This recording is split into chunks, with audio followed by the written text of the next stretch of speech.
প্রিয় দিনী ভাই এবং বোনেরা, 2024 সালে আরাফার দিনের রোজা কোন দিন আপনাদেরকে রাখতে হবে, কত তারিখ রাখতে হবে, আজকে আমি আপনাদেরকে সম্পূর্ণ নিয়ম কানুনটা জানিয়ে দেব ইনশাআল্লাহ। আশা করি আপনারা ভিডিওটা দেখবেন।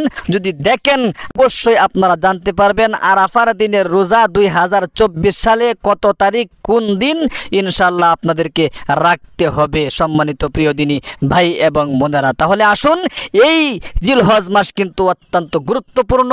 জিলহজ মাসের প্রথম 10 দিন অত্যন্ত গুরুত্বপূর্ণ, মর্যাদাপূর্ণ, কারণ এই জিলহজ মাসের মধ্যে কুরবানি রয়েছে, এই জিলহজ মাসের মধ্যে হজ রয়েছে, এই জিলহজ মাসের মধ্যে ঈদুল আজহা রয়েছে, এই জিলহজ মাসের মধ্যে 1 তারিখ থেকে নিয়ে 9 তারিখ পর্যন্ত আপনার রোজা রয়েছে। আল্লাহু আকবার, আল্লাহু আকবার। এই জন্য প্রিয় দিনী ভাই এবং বোনেরা, 2024 সালে কত তারিখে কোন দিন থেকে আপনারা আরাফার দিনের রোজাটা রাখবেন ইনশাআল্লাহ আজকে আমি আপনাদেরকে বলে দিব। ভিডিওটা দেখতে থাকুন। প্রিয় দিনী ভাই এবং বোনেরা, এই জিলহজ মাসের মহত্ব এবং মর্যাদা নিয়ে আল্লাহ রাব্বুল আলামিন কোরআন শরীফের মধ্যে আয়াত নাজিল করেছেন। আল্লাহ বলেন, ওয়াল ফাজরি ওয়া লায়ালিন আশর। আল্লাহ তাআলা এখানে ফজরের কসম খেয়েছেন। মুফাসসিরিনে কেরাম বলেছেন ওয়ালায়ালিন আশর, এখানে 10 রাতের কসম আল্লাহ রাব্বুল আলামিন খেয়েছেন। এই 10 রাত দ্বারা উদ্দেশ্য হলো, মুফাসসিরিনে কেরাম বলেছেন যে এখানে জিলহজের প্রথম 10 দিন 10 রাত উদ্দেশ্য।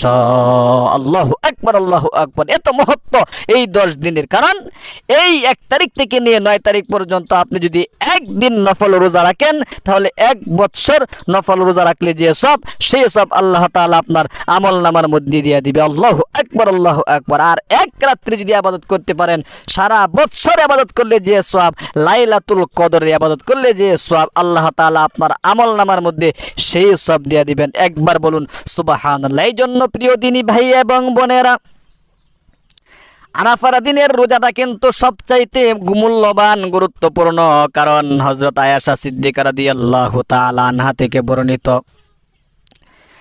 আরাফার রোজার ব্যাপারে নবী করিম সাল্লাল্লাহু আলাইহি ওয়াসাল্লাম হাদিসের মধ্যে বলেছেন, সিয়ামু ইয়াউমি আরাফা আহতাসিবু আলাল্লাহ আইয়ুকাফিরাস সানাতাল্লাতী ক্বাবলাহু ওয়াস সানাতাল্লাতী বাদাহু। আল্লাহর রাসূল বলেন, জিলহজ মাসের 9 তারিখ যদি কোনো ব্যক্তি আরাফার দিনের রোজাটা যদি রাখতে পারে, তাহলে অবশ্যই আল্লাহ তাআলা তার পিছনের আগে পিছে 1 বছরের গুনাহগুলি মাফ করে তাকে নেকে ভরপুর করে দেয়। আল্লাহু আকবার, আল্লাহু আকবার। এই হাদিস কিন্তু সহিহ মুসলিম শরীফের হাদিস। রাসূল বলেন, সিয়ামু ইয়াউমি আরাফা, আরাফার দিনের রোজা, আহতাসিবু আলাল্লাহ, আরাফার দিনের রোজার ব্যাপারে আল্লাহ রাসূল বলেন, আমি হিসাব করে আল্লাহ তাআলার নিকট আমি এটা অনুমান করেছি, আমি আল্লাহ তাআলার নিকট এটা কামনা করি, আমি চাই যে আরাফার রোজাটা যদি কোনো ব্যক্তি রাখতে পারে, আহতাসিবু আলাল্লাহ, আমি আল্লাহ তাআলার নিকট হিসাব চাই, অর্থাৎ আমি মনে করি যে আল্লাহ তাআলা এতটুক সওয়াব দিবেন। কতটুক সওয়াব? রাসূল বলতেছেন, আইয়ুকাফিরাস সানাতাল্লাতী ক্বাবলাহু, তার পূর্বের সমস্ত গুনাহগাতা আল্লাহ তাআলা মাফ করে দিবেন। রাসূল কারীম সাল্লাল্লাহু আলাইহি ওয়াসাল্লাম আশাবাদী যে তার পূর্বের যত, অর্থাৎ 1 বছর আগের 1 বছরের গুনাহ মাফ করে দিবেন, এবং ওয়াসনাতাল্লাতী বাদাহু, পরবর্তী 1 বছরের গুনাহকে আল্লাহ তাআলা মাফ করে দিবেন। সুবহানাল্লাহ, সুবহানাল্লাহ। সম্মানিত প্রিয় দিনী ভাই এবং বোনেরা, তাহলে এই গুরুত্বপূর্ণ আরাফার দিনের রোজাটা আপনারা কোন তারিখে 2024 সালে রাখবেন, সেই বিষয়টা আজকে আমি আপনাদেরকে জানিয়ে দেব। খুব ভালো করে খেয়াল করে শুনতে থাকুন। তাহলে আবার আসুন, কোন দিন কত তারিখে আপনারা আরাফার রোজাটা রাখবেন। দেখেন, জুন মাসের 16 তারিখ, জুন মাসের 16ই জুন মাসের 16 তারিখ আপনি এই রোজাটা রাখবেন, অর্থাৎ 9 জিলহজ। জিলহজ এটা কিন্তু আরবি মাস, অর্থাৎ জিলহজ মাসের 9 তারিখ রোজাটা রাখতে হয়। এটা আরবি হিসাব, বাংলা হিসাব অনুযায়ী 16 তারিখ আপনার জুন মাসের কি 16 তারিখ।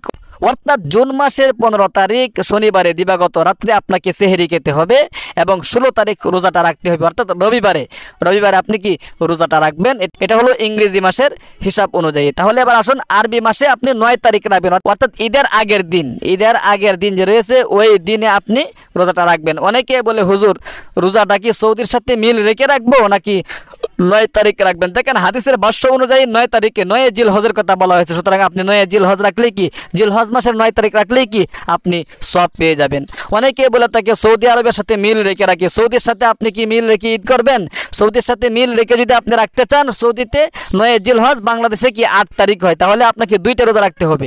আপনি বাংলাদেশে 8 তারিখ রোজা রাখলে সৌদির সাথে কি মিল রেখে আপনি 9 আরাফার দিন পালন করতে পারবেন।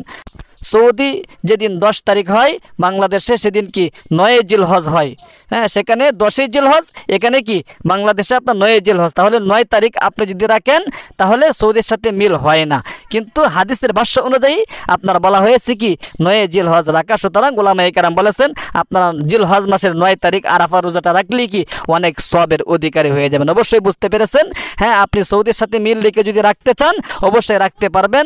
আপনি 8 তারিখ 9 তারিখ 2 তারিখ রোজা রাখেন তাহলে অবশ্যই কি সৌদির সাথে মিল রেখেও আপনার রোজাটা হয়ে গেল, হাদিসের ভাষ্য অনুযায়ী আপনার রোজাটা হয়ে গেল, কোনো সমস্যা নেই, রাখতে পারবেন। কিন্তু 1 তারিখ থেকে নিয়ে 9 তারিখ পর্যন্ত আপনি যদি সবগুলো রোজা রাখেন তাহলে এখানে কোনো কথাই নেই, আপনার আরাফার রোজা হয়ে গেল। বাকি হাদিসের মধ্যে যে বলা হয়েছে 1 তারিখ থেকে 9 তারিখ পর্যন্ত রাসূল করিম সাল্লাল্লাহু আলাইহি ওয়াসাল্লাম রোজাগুলো রাখতেন, সেই হাদিসের উপরে কি আপনার আমলগুলো হয়ে গেল। অবশ্যই বুঝতে পেরেছেন সম্মানিত প্রিয় দিনী ভাই এবং বোনেরা। তাহলে আরাফার রোজাটা আপনারা আপনার জুন মাসের 16 তারিখ, তাহলে সেহেরি কবে খাবেন? 15 তারিখ। জুন মাসের 15 তারিখ আপনারা কি সেহেরি খাবেন, অর্থাৎ শনিবারে, আর 16 তারিখ রোজাটা রাখবেন, অর্থাৎ রবিবারে কি রোজাটা রাখতে হবে। আর আরবি মাসের হিসাব তো সহজ, 9 জিলহজ মাসের 9 তারিখ কি আপনাকে রাখতে হবে, অর্থাৎ ঈদের আগের দিন আপনি কি রোজাটা অবশ্যই কি রাখবেন। 10 তারিখ ঈদ, তাহলে 9 তারিখ আপনি কি রোজাটা রাখবেন, আর 8 তারিখ দিবাগত রাত্রে আপনাকে সেহরি খেতে হবে। এবার আসুন অনেকে বলে তাকে হুজুর নিয়তটা কীভাবে করব। অবশ্যই নিয়তটা আমি আপনাদেরকে ফানির মতো সোজা করে শিখাই দেবো ইনশাল্লাহ।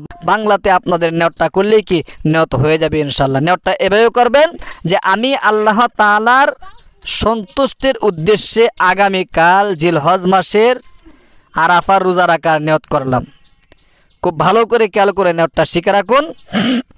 সেহরি খাওয়ার পরে আপনারা নিয়তটা করবেন এভাবে, আমি আল্লাহ তাআলার সন্তুষ্টির উদ্দেশ্যে আগামীকাল জিলহজ মাসের আরাফার রোজাটা রাখার নিয়ত করলাম। অবশ্যই বুঝতে পেরেছেন। এবার আসুন অনেকেই সেহরি খেতে পারেন না, প্রশ্ন করেন হুজুর সেহরি না খেলে কি রোজা হবে? অবশ্যই রোজা হবে।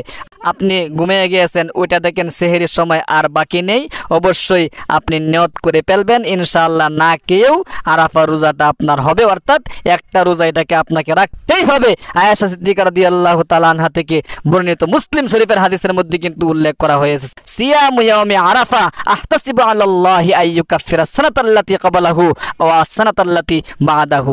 1 বছরের আগে পরে গুনাহ আল্লাহ তাআলা কি করেন? 1 বছরের আগে পিছে গুনাহ আল্লাহ তাআলা তার ধুয়ে মুছে সাফ করে দেন। অত্যন্ত গুরুত্বপূর্ণ এবং মর্যাদাপূর্ণ এই জিলহজ মাসের 9 তারিখের যে আরাফার দিনের রোজা রয়েছে, অবশ্যই বুঝতে পেরেছেন ইনশাআল্লাহ রাখবেন। আল্লাহ তাআলা আপনাদেরকে এই রোজাটা রাখার তৌফিক দান করুক। ভালো থাকবেন, সুস্থ থাকবেন। ও হ্যাঁ, আমাদের ইসলামিক চ্যানেলটা যদি আপনার ভালো লেগে থাকে অবশ্যই চ্যানেলটাকে সাবস্ক্রাইব করে পাশে থাকা বেল আইকনটি অন করে দিবেন, লাইক কমেন্ট শেয়ার করে অন্যকে শেখার সুযোগ করে দিবেন, কারণ আমরা প্রতিদিন এরকম গুরুত্বপূর্ণ ভিডিও আপলোড দিতেছি। আপনারা শিখতে পারবেন, জানতে পারবেন, বুঝতে পারবেন। ভালো থাকবেন, সুস্থ থাকবেন। দেখা হবে পরবর্তী ভিডিওতে। আসসালামু আলাইকুম রহমতুল্লাহি ওয়া বারাকাতুহু।